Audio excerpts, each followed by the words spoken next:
ఏం చేస్తారంట? ఎవరికి? ఎవరు మోసం చేయడానికి? భక్తిహీనుడికి శ్రమ వస్తుంది. వాడి భక్తిలో స్ట్రాంగ్ గా లేడు, హీనత కలిగి ఉన్నాడు, వాళ్ళకి ఎలాగే శ్రమ వస్తుంది.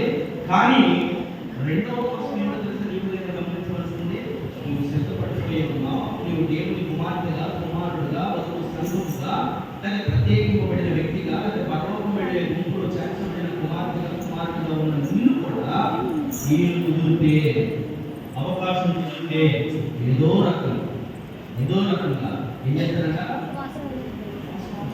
ఏర్పరచబడిన వారిని సైన్యము మోసపరుస్తుంది. అందుకనే మోసపోకుడి అని దేవుడు ఈ చివరి కాలంలో ఎంత దినాలలో మాట్లాడుతూ వస్తున్నాడు. ఎఫెసీయులకు రాసిన పత్రిక 5వ అధ్యాయం 6వ వచనంలో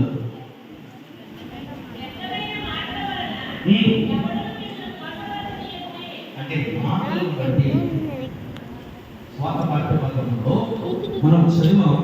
గొప్ప సూచక్రియల ద్వారా ఏర్పాటు చేయబడిన వారిని సైతము మోసపుచ్చుతారు. ఇంకో విషయం తెలుసా? ఐగుప్తులో ఫరో ఉదయం ఎంత కఠినమైపోయింది. 10 అద్భుతాలు మోసే చేస్తే ఫరో దగ్గర ఉన్న శకునగాండ్రుడు కూడా కొన్ని చేయగలిగారు.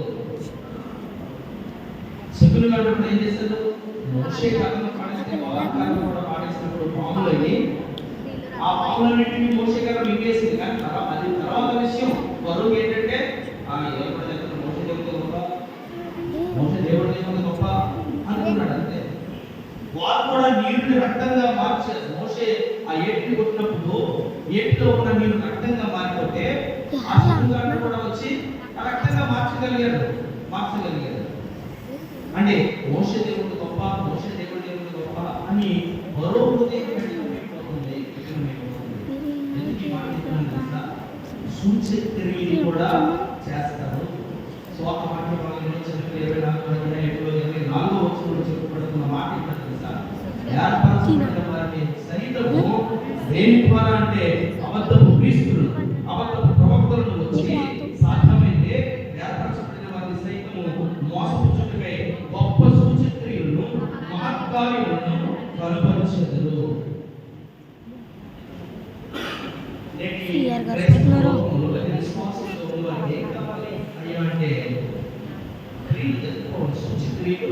జరిగిపోవాలి. ఏదైనా శరీరం వస్తే వాళ్ళకి కనుక ఎంతకైనా తగ్గించేవాళ్ళు చూసారా? అలాగా కాడగడికి వెళ్ళిపోతాం, సంతానం చెప్తే సంతానం వెళ్ళిపోతున్నాం. లేదు అలాగైనా వెళ్తే అంటే అక్కడ కూడా వెళ్ళిపోతాం. అంటే ఏం కావాలనుకుంటున్నాం? దాన్ని బట్టి ఎక్కడికైనా ఎక్కడికైనా మనము వెళ్ళిపోతాం. అంటే మనకి ఏం కావాలి? స్వస్థత కావాలి. మన దేవుడి గురించి తెలుసా? దేవుడి గురించి తెలుసా? అమ్మాయి విశ్వాసమే. అంటే ఎక్కడికో వెళ్ళే స్థలం మీద, ఎవరో చేసే వ్యక్తి మీద, ఎవరో ఇస్తే కట్టుకునే రాడు మీద, ఎవరో చెప్తే వెళ్ళిన స్థలం దగ్గర విశ్వాసం ఉంటుంది. అది ఎప్పుడు ఉండదు. అలాంటి వాళ్ళు పోతారు. భక్తిహీనుల మీదకి ఉపద్రవం వస్తుందని దేవుడు చెప్తుంది. ఏది విద్యది అదే పోతాం కనుక మోసం చేసేవాడు మోసంతోటే పోతాడు. వాడిని నమ్మి వెళ్ళినందుకు నీవు కూడా వాటిని ఆధారం చేస్తుంటే జీవితంలో నీకు మేలు కలగాలన్నా, స్వస్థత కలగాలన్నా, అనుకున్నది జరగాలన్నా ఫస్ట్ ఆఫ్ ఆల్ ఉండవలసిన విశ్వాసం అని చెప్తుంది. వాళ్ళు ఏమన్నారు? విశ్వాసంతో ప్రార్థించినప్పుడు ఆకాశం వర్షం ఇవ్వలేదు, భూమి ఫలం ఇవ్వలేదు. అందుకే చెప్పారు కదా, ఏలియా అగ్ని ప్రవక్త అయి ఉండొచ్చు, ఏలియా సవాలు చేసే ప్రవక్త అయి ఉండొచ్చు. కానీ నీవు నేను గమనిస్తే ఏలియా మనలాంటి మనుషుడే. ఏలియా కూడా విశ్వాసం నీకు నాకు ఉంటే కనుక అలాంటి కార్యాలు జరుగుతాయి అంటుంది వాక్యం. ఏలియా శాసించిన ఇచ్చినట్లు అధికారం అనే నామాన్ని, యేసు అనే నామాన్ని దేవుడు నీకు ఇచ్చినప్పుడు అన్ని అద్భుతాలు జరుగుతాయని ప్రభువు చెప్తున్నాడు. యెహోషువ సూర్యచంద్రుడికి ఆజ్ఞాపిస్తే అవి నిలిచిపోయి మోకాలి బండలోకి వచ్చిన తర్వాత కూడా పేతురు యోహానులు ఆ మందిరం దగ్గర ఉన్న వెండి బంగారం మా దగ్గర లేవు కానీ ఏం కలుగుతున్నారు? యేసు నామాన్ని కలుగుతుంది. అంటే దానికోసమైతే ఎక్కడెక్కడికో పరుగులెట్టి మోసపోతావు.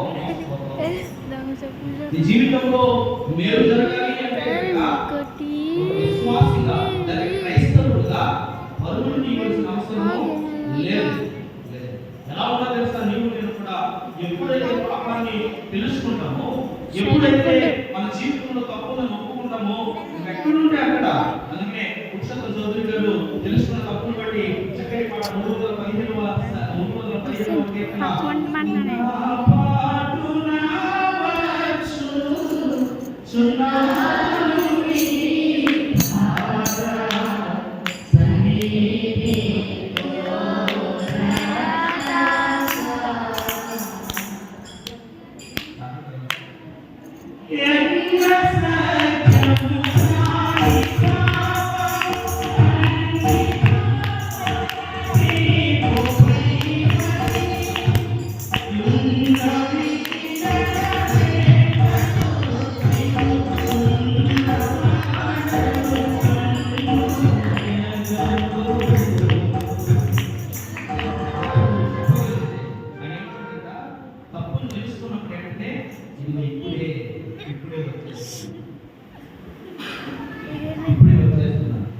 నువ్వు ఎప్పుడైతే గ్రహించి దేవుని దగ్గరికి వచ్చేసి ఆ తప్పును ఒప్పుకోవడానికి ఇష్టపడతావో అనుకరించబడతావు.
ఆయన పాదాల సన్నిధికి తప్ప ఎక్కడో హీలింగ్ జరుగుతుంది, ఎక్కడో మేలు జరుగుతుందని పలానా స్థానంలో పలానా వ్యక్తి పలానా చోటు అని చెప్తే పరుగులు తీస్తే నువ్వు విశ్వాసంలో స్థిరమైన వ్యక్తివి.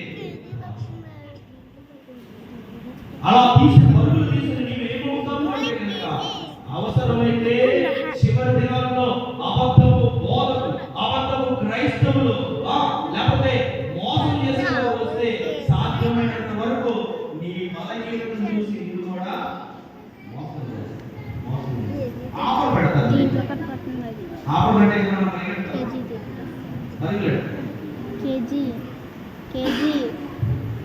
అంటే వారి గురించి చెప్పే గొప్ప వ్యక్తులు నేను కాదు, కానీ వాక్యాన్ని బట్టి ఆలోచన చేస్తే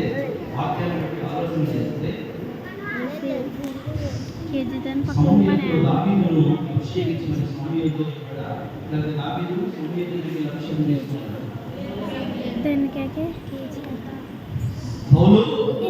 సౌలుని కీషు కుమారుడైన సౌలు నేను కనుగొన్నాను. ఇశ్రాయేలు ప్రజలను నన్ను విసర్జించారు, నిన్ను విసర్జించారు, రాజు కావాలని కోరారు కాబట్టి అందరికంటే ఉదాహరణ కంటే ఎక్కువగా ఉన్న సౌలు దగ్గరికి వెళ్ళి ఇశ్రాయేలు మొదటి రాజు అభిషేకించని సమయంలో పంపించాడా లేదా సౌలుతో చెప్పి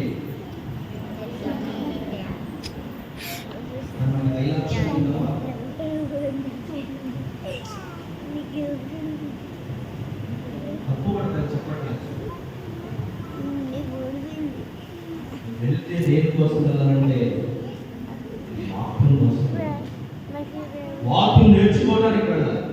వాక్యంలో మరింత లోతుగానే ఎదగాలి. వాక్యంలో ఆత్మీయతని నేర్చుకోవాలి. వాక్యంలో ఇంకా ఆ దైవజనుడు చెప్పే వాక్యం నుంచి మరిన్ని అన్ని ఆంతర్యమైన విషయాలు నేను నేర్చుకోవాలన్న ఉద్దేశంతో వెళ్ళాలి తప్ప స్వస్థతల కోసము, అభిషేకాల కోసము, వేరు కోసము వాటిని బట్టి అబద్ధపు క్రీస్తులను, అబద్ధపు ప్రవక్తలను వచ్చి సాధ్యమైన ఏర్పరచబడిన వారిని సైతం మోసపరిచిన గొప్ప సూచక క్రియలను, నమ్మకాలను అనుపరిచారు. మోసపోవద్దు అని చెబుతున్న దేవుడే ఆత్మస్వరూపుగా ఈ మాటలు మనకి బోధిస్తున్నాడని గ్రహించాం. వ్యక్తిలో ఏమీ లేదు, ఒక వ్యక్తిలో ఏమీ లేదు. ఏమన్నా ఉంటే కనుక ఆ శక్తి ఆయనలోనే ఉంది. ఏమైనా జరగాలంటే కనుక ఆయన నామంలోనే అడిగితేనే జరుగుతుంది. బాగా గమనిస్తే మేము కలిగి ఉన్నదే నీకు ఇస్తున్నామని చెప్పిన వాళ్ళు ఏమన్నారు? అతడే యేసు నామంలో నడవండి, అంతేనా? కానీ శక్తి ఎక్కడ ఉందో తెలుసా? ఆ నజరేయుడైన యేసులో ఉంది. అందుకనే జన సమూహం మీద పడిపోతూ ఉంటే నాలో ప్రభావం వెళ్ళింది అంటున్నాడు. శిష్యులు అంటున్నారు, ఏంటయ్యా నీ మీద ఎంతమంది పడుతూ ఉంటే నన్ను ఎవరో తాకారు, ప్రభావం వెళ్ళింది అంటుంటే ఆ ఒప్పుకున్నది ఎవరో బయలుపరచాలని దేవుడు చెప్పాడు. 12 సంవత్సరాలకు రక్తస్రావం కలిగిన స్త్రీ రాత్రులు పడి తిప్పలు పడి అన్ని పలానాటలో వేరు జరుగుతుందండి, పలానికి స్వస్థత కలుగుతుంది, తిప్పలు పడి దాంట్లో వేపేట్ తీసుకున్న తర్వాత వస్త్రం ఉంటే చాలు. అక్కడే ఇచ్చినట్టు నాలో ప్రభావము ఆయన నామంలో ఉంది, అంతేగాని స్థలాల్లో లేదు, వ్యక్తుల్లో లేదండి. వ్యక్తులు చెప్పే ఆచారంలో లేదు. ఒకవేళ ఆటను నమ్ముకుంటే కనుక నేటి అంశ ప్రకారము మోసపోవద్దు అంటున్నాడు. ఏమంటున్నాడు? మోసపోవద్దు అంటున్నాడు. మొట్టమొదటిగా సూచక్రియలు, అద్భుతాలను బట్టి మోసం చేసే వారు వస్తారు. అలాంటి వారిని నమ్మితే మోసపోతాం. రెండవదిగా వ్యర్థమైన మాటలు. అదే కదా మనం చదివాం ఎఫెసీ పత్రిక 5వ అధ్యాయం 6వ వచనం. వ్యర్థమైన మాటల వలన, వ్యర్థమైన మాటలు అంటే ఎలా ఉంటాయి? ఖచ్చితంగా ఖండితంగా ఉండవు. ఖండించి కల్పించి వద్దు చెప్పి నొచ్చులు లేక ఉండవు. ఆ వ్యక్తి అనుకుంటారేమో, ఏమనుకోకూడదేమో మన దృష్టిలో పెట్టుకుంది. వ్యర్థమైన మాట మట్టి పెట్టి మీద వెళ్ళిపోతే ఉంటారు, లోన అలాగే అలాంటి మాటలు నీకు ఇంపుగా ఉండొచ్చు, నీ చెవులకి బిల్లు పెట్టినట్టు దొరికినట్టు ఉండొచ్చు. కానీ ఒక రోజు ఆ మాట మోసం చేస్తే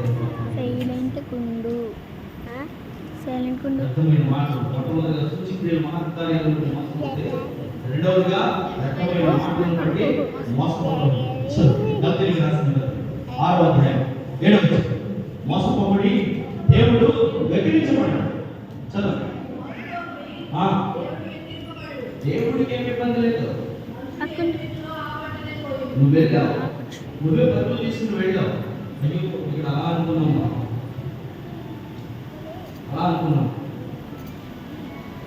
నువ్వే మోసపో. దేవుడికి ఏమి ఇబ్బంది లేదు.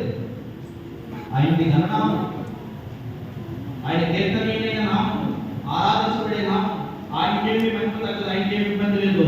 నీ మాటలు నమ్ముకున్నావు, మోసమైన మాటలు నమ్ముకున్నావు, వ్యర్థమైన సూచక్రియలు నమ్ముకున్నావు కనుక నీవు మోసపోతావు. అలా మోసపోవద్దు. నీవు దేవుడి పేరుగా అక్కడికి జరుగుతూ నేను వెళ్ళిపోతున్నావు కనుక దేవుడు వ్యతిరేకపడ్డదని నీకు నువ్వుగా వెళ్ళాలి కనుక నువ్వు మోసపోతావు. ఏమంటారు వాళ్ళు? అంటే మోసపోకండి. దేవుడు ఎక్కడ ఉన్నాడని, ఆ గదిలో ఉన్నాడని, ఆ కొండ మీద ఉన్నాడని, ఈ స్థలంలో ఉన్నాడని చెప్తే వెళ్ళొద్దు. సుడిగా చెప్తుంది వాక్యం, వెళ్ళొద్దు. అలాగా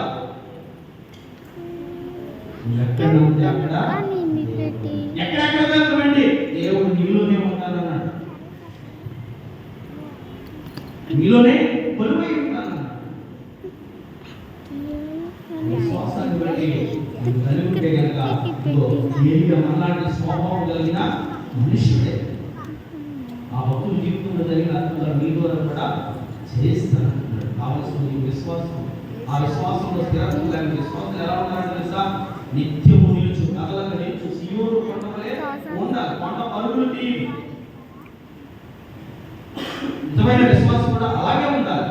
అలా ఉంటే కనుక ఏ వరద వచ్చినా, ఏ పొంగులు వచ్చినా, లేక ఏ సునామీ వచ్చినా, లేకపోతే ప్రచండ వర్షం కురిసి ఆ పర్వతాన్ని కమ్మేసిన, అలా నీళ్ళ దగ్గర పర్వతం మీద కనపడదు తప్ప దానికి ఏమాత్రం చెప్పు. అలాంటిది ఈ మీదకి ఎన్ని కోవిడ్లు వచ్చినా, ఎన్ని వ్యాధులు వచ్చినా, ఎన్ని వైరస్లు వచ్చినా, ఇదిగో ఎన్ని యుద్ధాలు నీ మీద ముందు జరిగిపోతున్నా, నీ విశ్వాసాన్ని బట్టి నువ్వు అలాగే ఉండవు తప్ప నువ్వు కదిలించబడదు. అది కోరుకుంటున్నాడు దేవుడు. మరుగులు తీయకు, అక్కడ ఇక్కడికి వెళ్ళక, మోసపోతావు, మోసపోవద్దు. రెండవదిగా మాటలు సరిగా ఉన్నాయో లేదా చూడు. వాక్యానుసారమైనవా, వాక్య విరోధమైనవా, నీ మెప్పు కోరిక చెప్తున్నావా, లేకపోతే ఉన్నట్టు ప్రకటించబడుతుందా, అది గ్రహించు. నిప్పు తగిలినా కానీ అది వాక్యం కాదని అంగీకరించు. ఏమన్నాడు తెలుసండి? ఏమన్నాడు తెలుసా? సర్ప సంతానం అని చెప్తున్నాడు కదా. మన సర్ప సంతానం అన్నా ఏమన్నా పర్లేదు, ఆ బాప్తిసం అది అన్న ఎప్పుడైనా తిట్టినది. సర్ప సంతానం మీకు బుద్ధి చెప్పిన వాడు ఎవడా? బాప్తిసానికి వచ్చారా అని అడగలేదు యోహాను గారు. అడిగాడు. అవసరమైతే యేసు ప్రభు అన్నప్పుడైనా మేము సాధారణ పిల్లలు కాదు, మేము స్వతంత్రులం, మేము అబ్రహాము సంతానం అని చెప్పారు. కానీ యోహాను గర్భించినప్పుడు ఎవరు వెళ్ళిపోలేదు. ఏమన్నా పర్లేదు, బాప్తిసం మాత్రం మాకు ఈ అన్న ఇంకోటి తెలుసా, వాక్యం ఏం చెప్పింది తెలుసా? మన సరిగ్గా అన్ని మాట్లాడుతున్నాం కాబట్టి మనకు బాగా కలుగుతుంది. ఏమిటో తెలుసా? నీతి మంతులు గద్దింపు అభిషేకం. నీతి మంతులు నిన్ను గద్దిస్తే అది నీకు అభిషేకం, నువ్వు లోపడిదావు. అలా కాకుండా వేరే వేరేగా వక్రీకరించుకుంటే కనుక అది మనకి ఇబ్బంది. వాక్యం నమ్మదగినది. నువ్వు అక్కడికి ఇక్కడ పరుగులు తీయొద్దు. ఎందుకంటే ఈ చివరి దినాల్లో అవే జరుగుతాయి. ఇప్పుడే జరిగి కాదు, మోసే కాలంలోనే కారణి వరకు అలాంటివి చేస్తారు. ఇప్పుడు కూడా అవసరమైతే మీ దేవుడు ఇక్కడ చేసి ఇదిగో మేము చేస్తామని వస్తారు. అయితే నువ్వు ఏర్పాటు నీకే సందేహం వస్తుంది. అవును కదా, మన దేవుడు ఆర్పాటు చేసేస్తారంటే అప్పుడు కూడా చేయగలుగుతారు, చేస్తారు, అప్పుడు కూడా చేయగలుగుతారు. అవి నమ్ముకుంటే నువ్వు మోసపోయావు. రెండోదిగా మాటలను బట్టి రక్తమైన మాటలను బట్టి మోసపోవద్దు. చూడండి మరి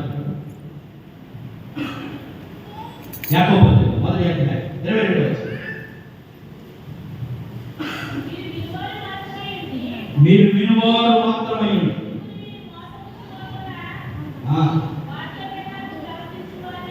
వాక్య ప్రకారంగా మనము ధ్యానం చేసే అంశము మోసపోబడి. మూడవదిగా ఎలా మోసపోతామంటే తెలుసా? మొట్టమొదటిగా సూచక్రియలను బట్టి వాటిని నమ్ముకుంటే మోసపోతాం. రెండవదిగా మాటలు గ్రహింపలేకపోతే వ్యర్థమైన మాటలను బట్టి మోసపోతాం. మూడవదిగా వినేవారుగా మాత్రం ఉంటే కనుక మనమే మోసం చేస్తాం. నీ చెవులకు వినపడ్డ వాక్యము అది నమ్మదగినది.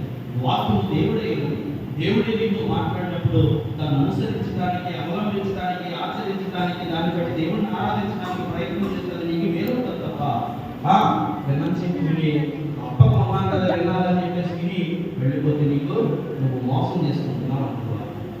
నేను చెప్పి మాట్లాడాలి.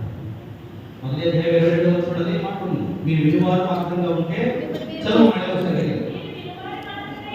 మీరు వినువారు మాత్రమే ఉంది, మిమ్మల్ని మీరు మోసపుచ్చుకోకుండా వాక్య ప్రకారం వాక్యాన్ని ఫాలో అయితే కనుక మీకు మేలవుతుంది. ఎప్పుడు మిమ్మల్ని మోసం చేయదు. లేకపోతే వినే పనిగా ఉన్నారనుకో, మీ నాటి తెలిసిన వాడు ఏం చేస్తాడు, బాగా వింటున్నారని చెప్పేసి కల్పనా కథలు చెప్తాడు.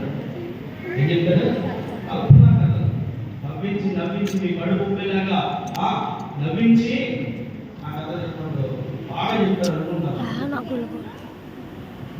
ఎంటాకి ఇసొప్పుగా చెవులకి ఉంది కదా అనుకుంటా. అన్నట్టు మనం ఏమవుతామంట, ఆదిమ సంఘంలో విశ్వాసులు అలా లేరండి. అప్పుడు ప్రిస్కిల్లా అనేవారు విశ్వాసులు. పౌలు వారితో కలిసి పనిచేస్తూ సువార్త చేస్తూ ఉంటే లోపల కార్బలింగ్ చేసే సీమోను అన్నాడు మారిన తర్వాత దేవుడి వాక్యం ప్రకటిస్తూ ఉంటే విశ్వాసులు ఏం చేశారు తెలుసా? నువ్వు చేస్తుంది మంచిదే. ఆ వ్యాపారాన్ని వాడిని ఇంటికి తీసుకెళ్ళి విశ్వాసులు బోధ చెప్పారు. అపోస్తుల కార్యాలు చదివితే ఆ మాట తెలుస్తుంది. అంటే విశ్వాసులు ఎలా ఉన్నారు?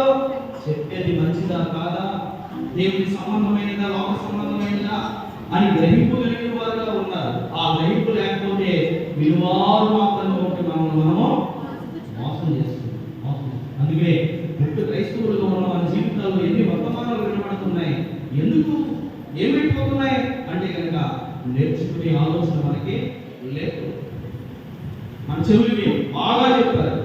పోయిన సంవత్సరం ప్రసంగం ఏంటి అంటే ఏమీ లేదు. మొన్న ఏం చెప్పారు, బహిరంగ సభ పెట్టారు, ఏం చెప్పారు అంటే ఏమీ లేదు. వాక్యం చెప్పారంటారు వాక్యం. ఇంకా బాగా చంద్రనాథ్ లేకుంటే ఏ గురించి చెప్పారంట కదా. ఇంకా బాగా చెప్పంటే స్వతంత్రం గురించి చెప్పాడు, జగన్ పాటించారండి, ప్రతిజ్ఞ చేయించాడు, బాల్యం చదువుకునే గుర్తు చేశాడు.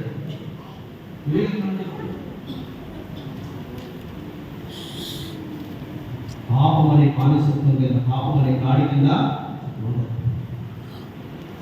మొదటి వాక్యంలో ఉన్న ముఖ్యాంశము అది స్వతంత్రుడు కావాలి. ఒకవేళ దేవుడికి లోపడకుండా దేవుడే ఏదైనా ఇవ్వగలడు, దేవుడు ఏదైనా చేయగలడు అని యోబు లాంటి విశ్వాసం లేకపోతే కనుక అటు ఇటు దెయ్యం ఇనుబడి తిప్పుతుందని చెప్పారు. ఒక కుటుంబము ఎలా ఉండాలి అంటే కనుక మందిరాన్ని ఆనుకుని ఉండాలి, మందిరంలో సంబంధం కలిగి ఉండాలి. మూడో దినము చెప్పారు. మందిరం దగ్గర ఆ బేతేలు అనే స్థలంలో ప్రమాణం చేశాడు, కానీ మందిరానికి దూరంగా పారిపోయాడు. యాకోబు మోసగాడిగా, మోసం చేసిన వాడిగా, మోసపోయేవాడిగా ఉండిపోయాడు. ఈ విధంగా ముఖ్యాంశాలు దాంట్లో మన వాక్యం వింటున్నామంటే గుర్తున్నారు. ఈ 40 దినాల్లో అంశం పెట్టి మాట్లాడుతున్నప్పుడు అంశం ఏమిటి, దాంట్లో ఏం చెప్పారు, అలా మనకు గుర్తుంటేనే ఇక్కడ నిలబడిన వాడు ఖచ్చితంగా చెప్తున్నాడా లేక కల్పించి చెప్తున్నాడా మనకు అర్థము అవుతుంది. అందుకని అబ్దుల్లా ప్రిస్కల్ అనేవారు నిలబెట్టారు, ఇంటికి తీసుకెళ్లి చక్కగా భోజనం పెట్టి వాక్యం అధికతనైనా నువ్వు చెప్పుతూ దేవుడి కోసం నిలబడటం గొప్పదే, కానీ దీంట్లో ఉన్న మూలాంశం ఇది. నామతో కూడిన మాట వారు బోధ చేస్తారు. ఎవరు వాళ్ళంటే అబ్దుల్లా ప్రిస్కిల్ భార్య భర్తలు విశ్వాసం. నేటి విశ్వాసం అలా లేకపోతే కనుక విలువారు మాత్రంగా ఉంటే మనము మోసం చేస్తాం. సూచిక్రియలు అద్భుతాలు నమ్ముకుంటే కనుక వాటి కోసం పరుగులు తీస్తే మోసపోతాం. రెండవదిగా చెప్పే దైవ మాటలా లేదా లోక సంబంధమైనవి అని గ్రహించలేకపోతే ఆ వ్యక్తమైన మాటలను బట్టి మోసపోతాం. మూడవదిగా మనం ఎంతూనే ఉంటే కనుక అది ఏమాత్రం గ్రహించుకోకుండా, నేర్చుకోకుండా, అవలంబించకుండా ఉంటే కనుక విలువారు మాత్రం మనమే మోసం చేసుకుంటాం. చదువు మాట్లాడి ముగించుకుందాం. 29వ అధ్యాయం 8వ వచనం.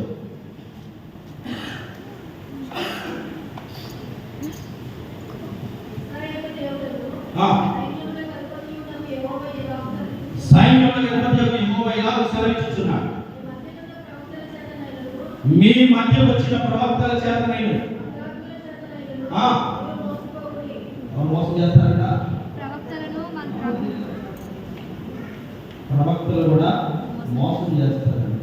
అంటే ప్రతి సేవకుడిని కూడా బుద్ధిగా నమ్మేయడానికి లేదు.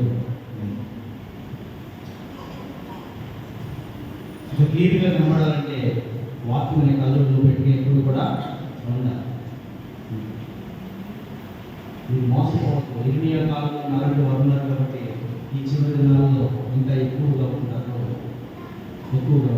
అందుకు మీరు మోసపోవద్దు. చదవలేకుండా మతయి వార్త 7వ అధ్యాయం 15వ వచనం చదువు ముగించుకోండి.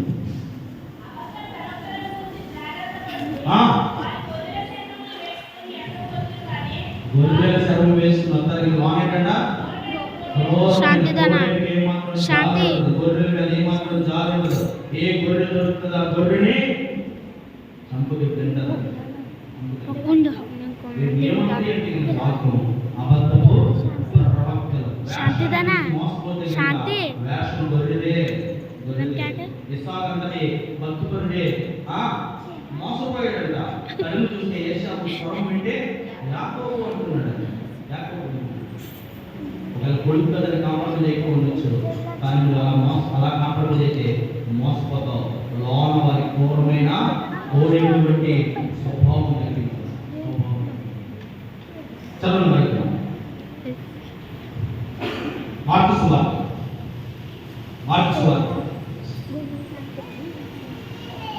10వ అధ్యాయం 22వ వచనం. ఆ కాలంలో అబద్ధం ఎవరంటే క్రీస్తు ఒక్కడే కదా. క్రీస్తు ఒక్కడే కానీ అబద్ధపు క్రీస్తులు కూడా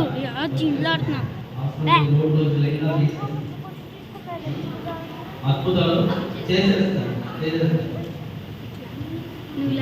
3 సంవత్సరాల క్రితము హైదరాబాద్లో దేవుడు నేనే ఒక ఆటగా గుర్తుందా? దేవుడు నాలోనే ఉన్నాడని చెప్పేస్తా ఉండేది. అందులోనే ఒక ఇంట్లో ఇంకా బాగా గుర్తుండే కనుక 24 సంవత్సరాలు అవుతుంది. ఊరిలోనూ అన్నవరంలో దేవుడు మరి అలసిపోయింది కాబట్టి గుర్తుందా? ఇలా వచ్చేస్తారు. ఒక ఆయన బతుకున్నాక చనిపోయిన తర్వాత నేను గమనించిన 3 రోజులు వేసిపోతాను అన్నాడు. వాసన చెప్పండి పేర్లకి అందరికీ తెలిసాయి. 3 రోజులే యశుప్రభు ఉంటారు కదా, నేను ఎక్కడ చూడ బతిపోతాను అన్నాడు. చెప్తూ ఉన్నారు.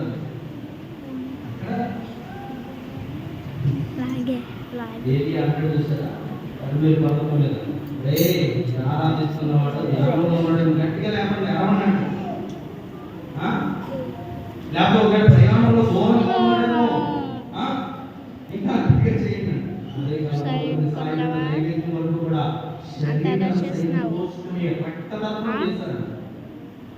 రక్తధర్మం చేశారు. ఏమైనా ప్రత్యక్షమయ్యాడా? అవి మనుషులు కల్పించినవి, మనుషుల చేతి పనులు. దాంట్లో లేసమంతా కూడా ఊపిరి లేదా. నీవు నేను ఆరాధిస్తున్న దేవుడు జీవం కలిగిన దేవుడు. అలాంటి జీవం కలిగిన దేవుడి పేరు కూడా పెట్టుకుని నేను క్రీస్తుని మోసం చేసే కొత్తగా క్రీస్తులు వస్తారు. అప్పుడే కరువు కట్టాలు 24 చేయమని ఇంటికి తర్వాత చదువు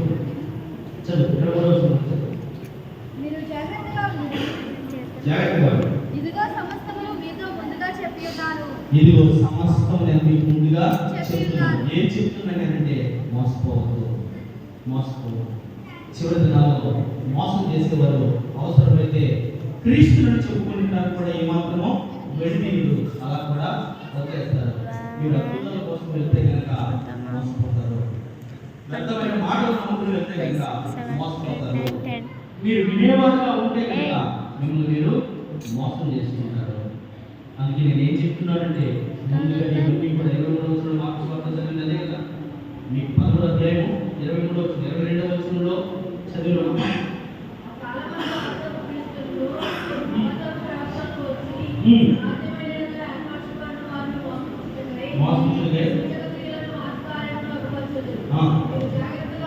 మీరు జాగ్రత్తగా ఉండండి. సమస్తము మీకు ముందుగానే చెప్తున్నాను. కొన్ని దాచిపెట్టలేదు, నేను మర్మంగా ఉంచలేదు. సమస్తమును అంటే ఎలాంటి వారు వస్తారు, ఎలా మోసం చేస్తారు చూసి అద్భుతాలు చేసి నీ మోసం చేస్తూ ఉంటారు. ఇక వారు మీ పైకేమో గొర్రెలాగా సాధువులుగా కనపడతారు, కానీ ఘోరమైన కోడేడు. అందుకనే మీరు విలువారు మాత్రంగా ఉంటే ఎవరు ఏం చెప్తున్నారు తెలియదు. గొర్రెలు ఏమైపోతాయంటే కోడేడికి అయిపోతాయి. అలా విలువారు మాత్రంగా కాకుండా మీరు దేవుడి వాక్యాన్ని నేర్చుకున్న వారుగా గ్రహింపగలిగిన వారుగా ఉండాలని చెప్తున్నాను. చివరి మార్చబడిన వాక్యాన్ని ముగించి పేతురు రాసిన 2వ పత్రిక 3వ అధ్యాయం 17వ ప్రియులారా, మీరు ఈ సంగతులు ముందుగా తెలుసుకుని ఉన్నారు. నీతి విరోధుల తప్పు బోధ నుండి తప్పించబడి తొలగించబడి మీకు కలిగిన విశ్వాసమనే ఈ స్థిర మనసును విడిచిపెట్టకుండా ఏం విశ్వాసం అనే స్థిరత్వాన్ని విడిచిపెడితే కనుక పడిపోతారు. ఆ గొర్రెలు చుట్టుకున్న తోడేళ్లకు ఆహారం అయిపోతారు. మీ దగ్గర అర్జించి మిమ్మల్ని చేసే మోసగానికే అన్యాక్రాంతం అయిపోతారు. అందుకనే దేవుడు మనకి రాత్రి కాల సమయంలో మోసపోబడి అని మనుషులతో మాట్లాడుతున్న మాటలు ఏంటో తెలుసా? మొదటిగా నీవు స్వస్థతను నమ్ముకుని, అద్భుతాలు నమ్ముకుని, అక్కడ ఏదో గొప్పలు జరిగిపోతాయంటే సూచిక్రియలు నమ్ముకుని పరుగులు తీస్తే కనుక వాటిని బట్టి మోసపోతావు. అవి ఎప్పుడు కూడా జరగవు. జరగలేని గ్యారంటీ లేదు. నీకు విశ్వాసం ఉంటే నువ్వు ఉన్నకాడే నువ్వు అనుకున్నది జరుగుతుంది అని వాక్య లేఖనాలు వచ్చిన భక్తుల జీవితంలో వచ్చిన మాటలు మనము ధ్యానం చేస్తాం. రెండవదిగా వ్యర్థమైన మాటలు నేను చెబుతున్న దాంట్లోకి తినకూడదు.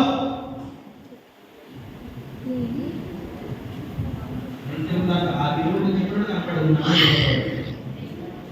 అది వ్యర్థమైన మాటల చేత మోసపోతావు. మూడవదిగా ఈ వాక్యం ఇన్ని సంవత్సరాలుగా జీవితకాలం కూడా దాన్ని ఏమాత్రం నేర్చుకోకుండా, దాంట్లో సారాంశాన్ని గ్రహించకుండా, జ్ఞానాన్ని ఏమాత్రం వృద్ధి చేసుకోకుండా ఇలాగే వచ్చి ఉంటే కనుక